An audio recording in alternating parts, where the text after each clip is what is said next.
बनारस अपनी गलियों की वजह से जाना जाता है और ये गलियां ही यहाँ की शान है, जिसमें लोगों की आने जाने की जगह तो नहीं होती है, लेकिन फिर भी ये गलियां गुलजार रहती हैं।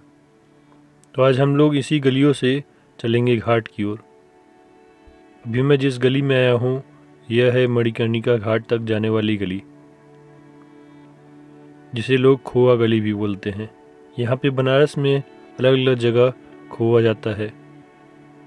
देश विदेश से न जाने कितने पर्यटक हर रोज़ यहाँ पर देखने आते हैं। देखिए, लोगों की आने की जगह नहीं है। स्कूटी और लोग पैदल लोग भी मुश्किल से ही आ जा पाते हैं, लेकिन यह इसकी खूबसूरती है। बगल में अलग अलग तरह की दुकानें हैं, कहीं मिठाई की तो कहीं लस्सी की, कहीं किताब की, और इन्हीं गलियों से होकर लाशें भी गुजरती हैं। यहाँ पे तरह तरह के लोग रहते हैं और इन छोटी छोटी गलियों में छोटे छोटे दुकानें भी हैं। नुक्कड़ पे चाय की दुकान मिल जाएगी तो बगल में पान की दुकान भी मिल जाएगी। अभी वैसे तो इसका गंगा घाट का भी रास्ता है, जिसमें आप बोट से डायरेक्ट गंगा घाट से आ सकते हो। और यहीं पे दाएं साइड में ऊंचे साइड में मंडी भी लगती है।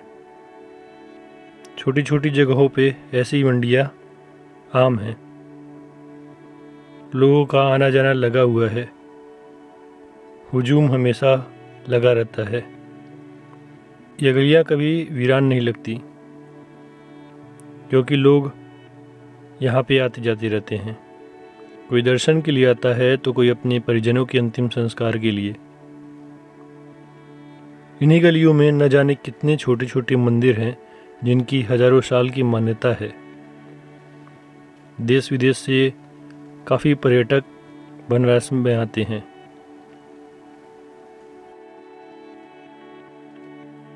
यहाँ पे साइन बोर्ड में कहीं हिंदी में तो कहीं इंग्लिश में तो कहीं तेलुगु और कन्नड़ में भी चीज़ें लिखी हुई हैं। छोटी छोटी जगहों को पार्किंग स्टैंड की तरह बनाया गया है। कहीं किसी के घर में पार्किंग स्टैंड है तो घाट पे भी पार्किंग स्टैंड मौजूद है, जिसके चार्जेस अलग अलग हो सकते हैं। घाट पे बना पार्किंग स्टैंड तो आम लोगों के लिए फ्री है, लेकिन यहाँ पे जो पार्किंग स्टैंड है उसके लिए आपको पैसे देने हो सकते हैं। वैसे अगर आपको इन गलियों से होकर के जाना है तो पैदल रास्ता ही ज़्यादा सही रहता है, क्योंकि कब भीड़ बढ़ जाए कोई यकीन नहीं है। तो अभी हम लोग पहुंचने वाले हैं मणिकर्णिका घाट पे।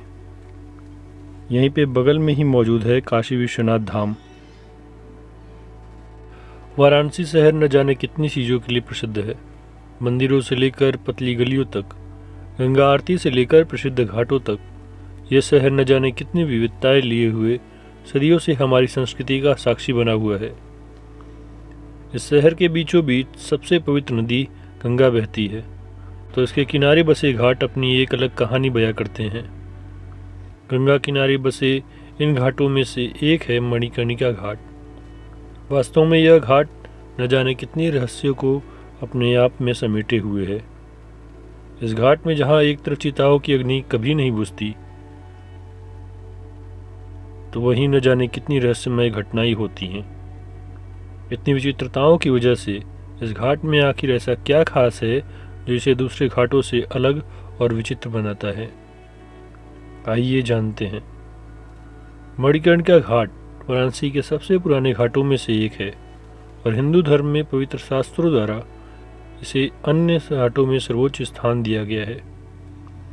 ऐसा माना जाता है कि अगर यहाँ किसी व्यक्ति का अंतिम संस्कार किया जाता है तो उसे तुरंत मोक्ष की प्राप्ति होती है, अर्थात इस स्थान पर अंतिम संस्कार होने पर व्यक्ति सीधे स्वर्ग को जाता है। पुराणों में यह भी बताया गया है कि इस स्थान पर आकर मौत भी दर्दहीन हो जाती है। इसका मतलब हुआ कि इस स्थान पर जिस भी व्यक्ति की मृत्यु होती है उसे किसी भी दर्द की अनुभूति नहीं होती। यह सिंधिया घाट और दशाश्वमेध घाट दोनों के बीच में बसा हुआ है। इतिहास की बात करें तो यह शहर में मौजूद सबसे पुराने घाटों में से एक है। वास्तव में मणिकर्णिका घाट का उल्लेख 5वीं शताब्दी के एक गुप्त अभिलेख में मिलता है। हिंदू धर्म में भी इसका सम्मान किया जाता है। मणिकर्णिका घाट में चिताओं के दहन और अंतिम संस्कार की एक पुरानी पौराणिक कथा प्रचलित है। इस कहानी में ही इस घाट का नाम मणिकर्णिका पड़ने का कारण भी छुपा है। ऐसा माना जाता है कि जब देवी सती आदिशक्ति, जिन्होंने देवी सती के रूप में अवतरण लिया था, अपने पिता के अपमान की वजह से वह अग्नि में कूद गई थी और उस समय भगवान शिव उनके जलते शरीर को हिमालय तक ले गए। उस समय भगवान विष्णु ने भगवान शिव की दुर्दशा को देखकर अपना सुदर्शन चक्र देवी आदिशक्ति के जलते हुए शरीर पर फेंका, जिससे उनके शरीर के 51 टुकड़े हो गए। प्रत्येक स्थान जहां उनके शरीर के टुकड़े गिरे उन्हें शक्तिपीठ घोषित किया गया। उसी समय मणिकर्णिका घाट पर माता सती की कान की बालियां गिरी, इसलिए इसे शक्तिपीठ के रूप में स्थापित किया गया और इसका नाम मणिकर्णिका रखा गया, क्योंकि संस्कृत में मणिकर्ण का अर्थ है कान की बाली। उसी समय से यह स्थान विशेष महत्व रखता है। मणिकर्णिका घाट पर ही मौजूद है एक मणिकर्णिका कुंड। इसे भगवान विष्णु ने बनाया था। हिंदू पौराणिक कथा के अनुसार भगवान विष्णु ने भगवान शिव की हजारों वर्ष आराधना की और ये इच्छा जताई कि भगवान शिव यहाँ पे स्नान करने आए। भगवान शिव पार्वती के साथ विष्णु के सामने उनकी इच्छा पूरी करने के लिए जब वाराणसी आए तो इसी गंगा तट पर और इसी कुएं में स्नान किया। जब भगवान शिव स्नान कर रहे थे तो उनके कान की बाली एक मणि कुएं में गिर गई, इसलिए इस स्थान के लिए मणिकर्णिका नाम रखा गया।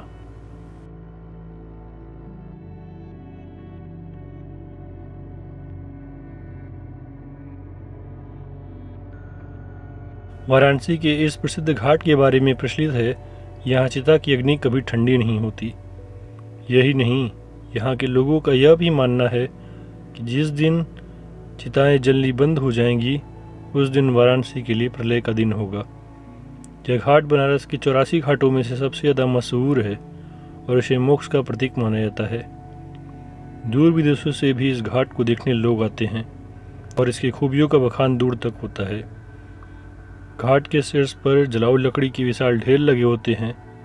प्रत्येक लट्ठों को बड़े पैमाने पर सावधानी से तोला जाता है ताकि दाह संस्कार की कीमत की गणना की जा सके। प्रत्येक प्रकार की लकड़ी की अपनी अलग कीमत होती है, जिसमें चंदन सबसे महंगा होता है। एक लाश को पूरी तरह से जलाने के लिए पर्याप्त लकड़ी का उपयोग करना भी एक कला है। वास्तव में मणिकर्णिका देश के अनोखे स्थानों में से एक है, न जाने कितनी विविधताओं को समेटे हुए है। जीवन की वास्तविकता का अद्भुत नज़ारा देखने आपको भी एक बार इस घाट के दर्शन के लिए जरूर आना चाहिए। मरणम मंगलम यत्र विभूतिश्च विभूषणम कौपिनम यत्र कौशियम स काशी के नमीयते।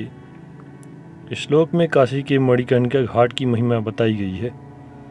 इसमें लिखा है, काशी में मृत्यु होना मंगलकारी है, जहाँ की विभूति आभूषण हो, जहाँ की राख रेशमी वस्त्र की भांति हो, वह काशी दिव्य एवं अतुलनीय है।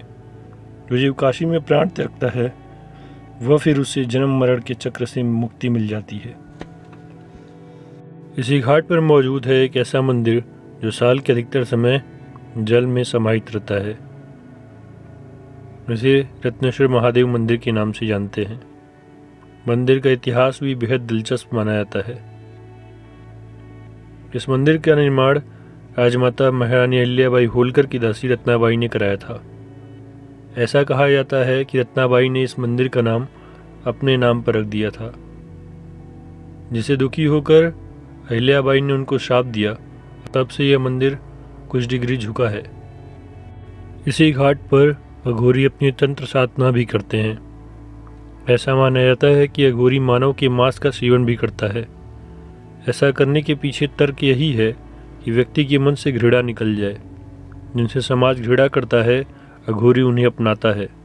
लोग शमशान, लाश, मुर्दे के मांस व कफन से घृणा करते हैं, लेकिन अघोरी इन्हें अपनाता है।